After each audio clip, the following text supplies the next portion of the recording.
at Lisa Holland. Hello.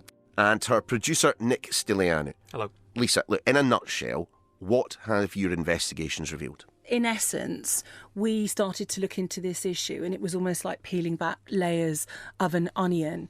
And there are various avenues.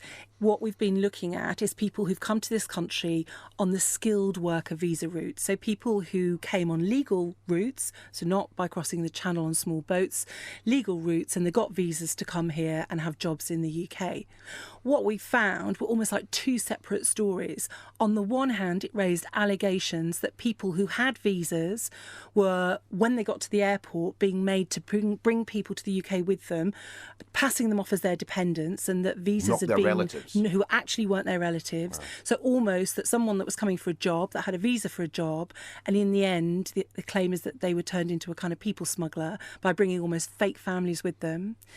And then separate to that, concerns have been raised that people, in some cases, not all, have been issued with skilled working visas that they weren't actually qualified for. Fake families on real visas. Lisa, how did you get started on this story? Yeah, it goes back quite a few months now when a contact of mine in the Sri Lankan community in the UK got in touch with me to ask if I'd be interested in talking to a particular person who'd arrived from Sri Lanka and had now found himself in basically a kind of immigration pickle. In that particular case, it was a man called Vinothan who had come to the UK with his wife and two young children. He says he paid what he thought were job recruiters in Sri Lanka the sum of £26,000. Say that one more time. £26,000 to arrange work for him in the UK as a care support worker. People like Vinothan are applying for what we call skilled worker visas. So these are legal routes to come to the UK. And what then was the pickle in which he found himself? So Vinothan handed over the money. He got to the airport. He travelled to the UK with his wife and two children.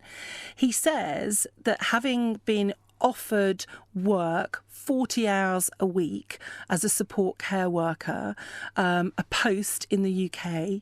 He claims that when he arrived in the UK, he essentially reported for duty with the care company, and the care company said, actually, you need to do unpaid training for an unspecified period of time. He essentially got into dispute with the company. He says that wasn't what he thought he was coming over as. The bottom line is that his certificate of sponsorship, which is the legal Home Office document which enabled him to get the visa in the first place, has now been withdrawn by the company because the two are at odds. But where does that leave Vinothan and his family? They're now going to join the enormous backlog that Britain has got in the asylum system.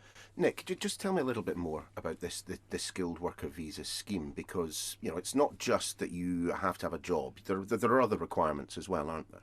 Well, normally for a skilled worker visa, you have to be, as it is in the name, a skilled worker. But in February 2022, the government actually changed the rules to make it slightly easier for those from abroad to apply.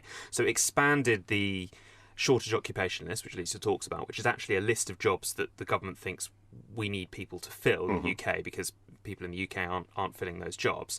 And care support worker was added. Now, care support worker is actually the lowest skilled job on this list. Because, I mean, technically, you don't really need to have training, do you? Well, exactly. There's no requirement. It's not really a protected occupation. You don't have to have a PhD or a particular degree or diploma. You actually only need to have a level of English to a certain level, which is achievable for lots of people around the world, but you need proof of that. We're talking about almost 150,000 people coming to the UK on these skilled worker visas, which is more than 100% increase on the year before. I suppose Vinothan was the entrance to the rabbit hole that you then decided to go a little bit further down. I mean, where did your investigations then take you?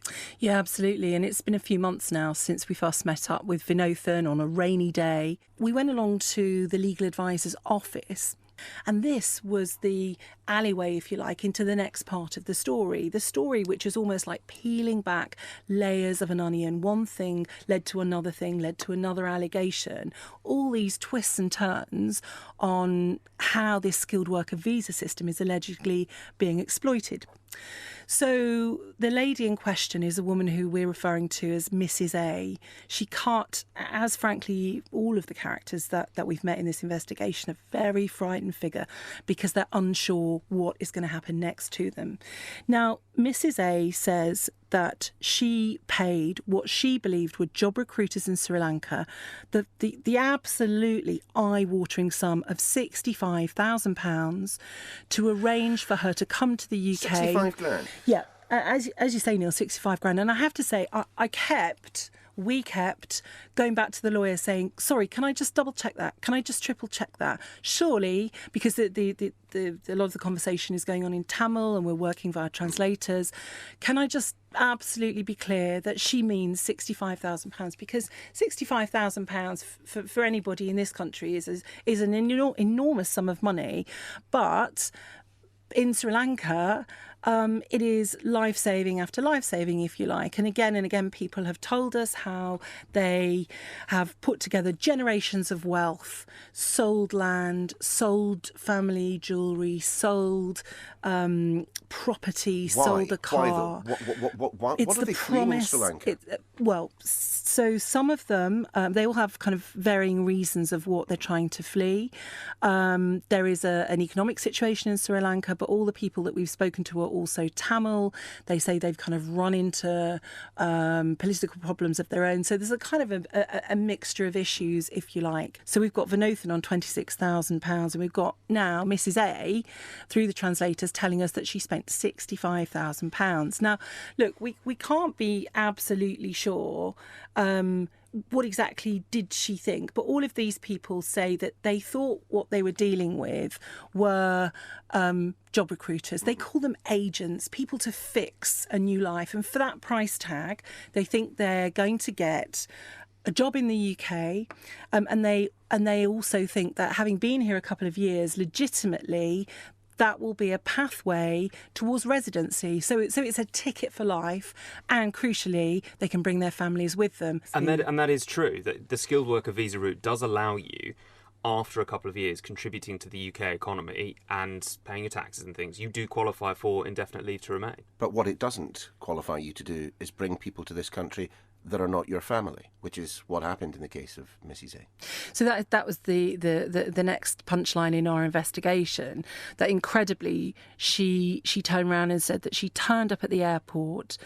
She had her own son with her. She said they gave the agents, as she refers to them, she said they gave me the tickets and they also gave me a 12-year-old boy.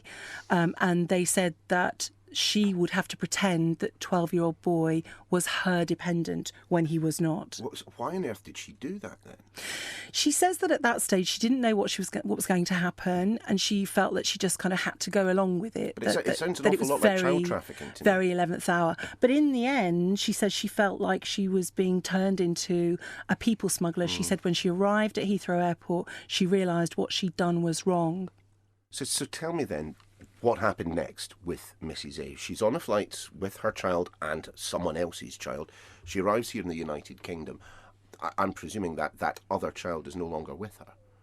So that was the sort of one of those moments when you're talking to someone and you sort of almost have that kind of, flicker where you could thinking, did she really just say that? And she said they landed at Heathrow Airport. The child was met by people she didn't know, who she took to be relatives, and she never saw him again. What happens next? Well, Mrs. A has been given